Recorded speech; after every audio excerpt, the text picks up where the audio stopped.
From the mountains to the Denver area, Colorado is getting some much needed rain tonight. Good for drought conditions, bad for new burn scars along the western slope.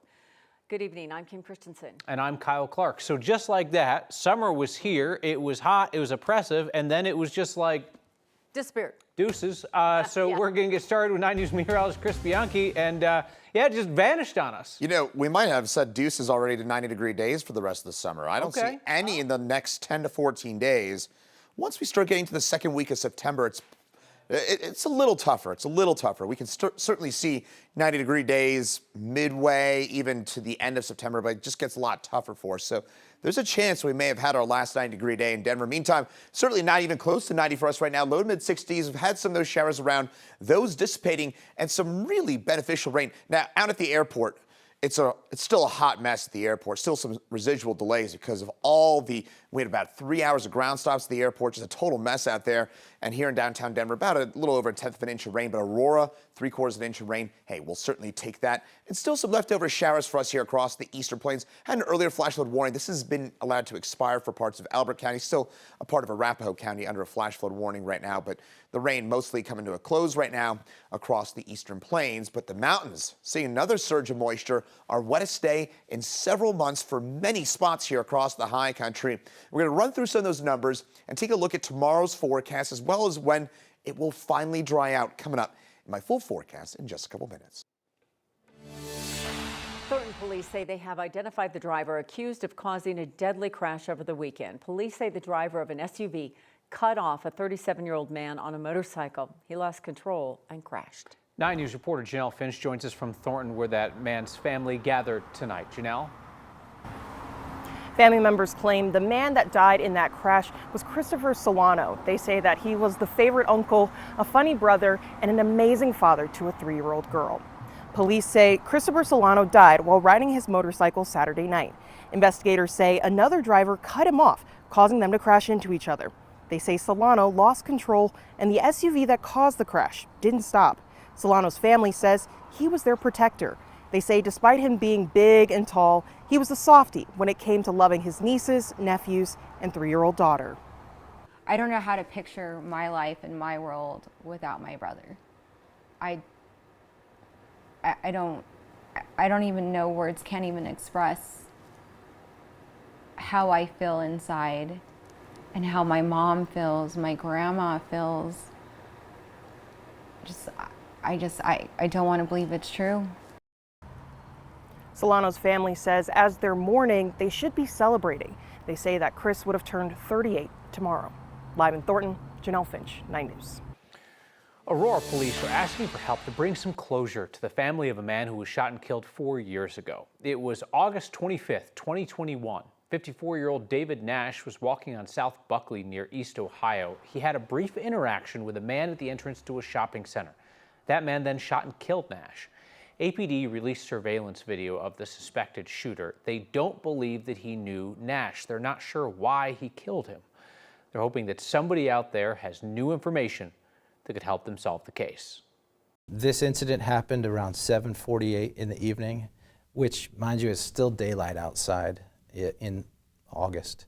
And so South Buckley Road was still a busy street.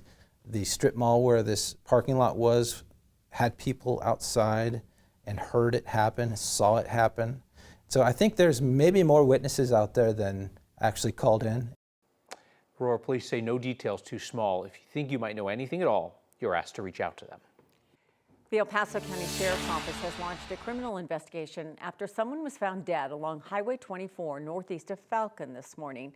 They say someone called in to report a 3-car crash near Judge Orr Road. The caller approached a truck involved in the crash and noticed a passenger inside had serious injuries. That person did not survive. The El Paso County Sheriff's Office says the passenger's injuries were not related to that crash, and that's led to the criminal investigation. They say the driver of the truck took off after the crash and as of tonight has not been found. The drivers of the 2 other cars involved in the crash did stay on the scene. In Boulder County, the Sheriff's Office says human remains were found near a trailhead this morning.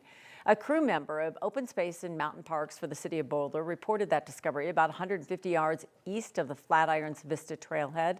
That's just off Highway 93, south of State Highway 128. Investigators do not believe there is a broader threat to the community. Detectives are investigating. No cause of death has been determined. CBI says they found 24 bodies improperly stored inside a funeral home in Pueblo, a place that's privately owned by the county coroner. Agents also found containers of bones and what they think is human tissue. Inspectors discovered the remains behind a door hidden by a cardboard display at Davis Mortuary 6 days ago. The CBI has not arrested Republican County Coroner Brian Cotter or the mortuary's co-owner, his brother Chris, but the agency says they know where the brothers are and don't think that they're a flight risk. Agents searched their homes today. 9 News legal analyst Scott Robinson says it's no surprise that there have not been arrests at this point. You don't want to make any false steps. It is always a good idea when you're doing an investigation to do so methodically. While plenty of people have called for the three-term coroner to resign, that would ultimately be up to him or voters. There's a petition to trigger a recall election that's now circulating. False alerts lead to real risks. CU Boulder is the latest university to learn that after they were a target of swatting. Students and staff received multiple alerts warning of an active shooter on campus yesterday. And while the threat wasn't real, experts say the danger during the evacuations is. A security expert says swatting calls are getting more sophisticated and difficult to trace. Here in Colorado, coordinated swatting campaigns have targeted dozens of schools, raising concerns that the growing number of false alarms is now becoming its own public safety threat. I think the ongoing trauma and emotional distress that's caused by something like this, again, with the active shooter incidents that we've experienced in our country over the past few years, you can't ignore this. I think you become a little bit desensitized to those alerts, and I think that's a real risk. Each false alarm also drains law enforcement resources, costing tens of thousands of dollars per response. When students went home during the pandemic, learning suffered and the test scores showed it. Now, though, the state's standardized testing shows the state's largest school district is closing pandemic-era gaps. 9 News reporter Rachel Krause joins us now. And Rachel, this is something school leaders say they knew was going to take time.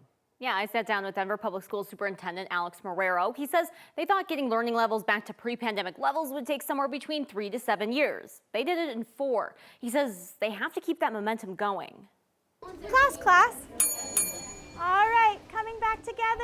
Inside Julia Puckett's 5th grade classroom. So let's look at number 4. Start of the year lessons challenge students. What were some things that you and your table group said figuratively?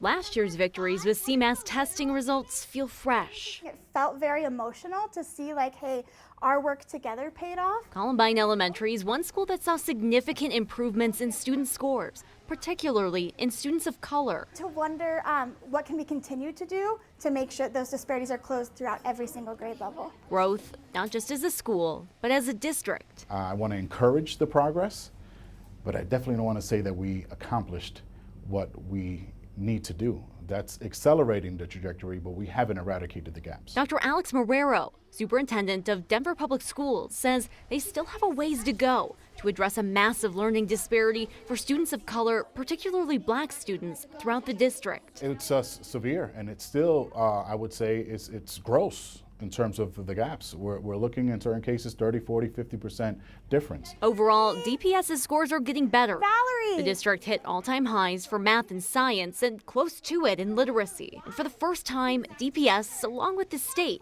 hit CMAS scores that are at or above pre-pandemic levels, closing the COVID learning gap. What is he acting like? Marrero says these CMAS scores are some of their best, but still nowhere close to where they should be. The overwhelming majority of our scholars are not proficient.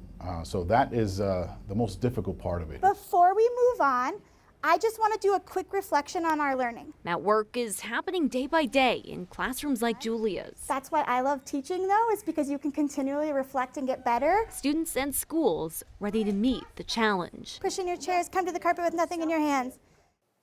This is also the first year that new-to-country students, including the roughly 5,000 newcomers that joined DPS, sat the CMAS testing. They were exempted by the state last year. Marrero says those students are learning and growing more every day. He believes because of that, their scores will skyrocket next year. Rachel Krause, 9 News.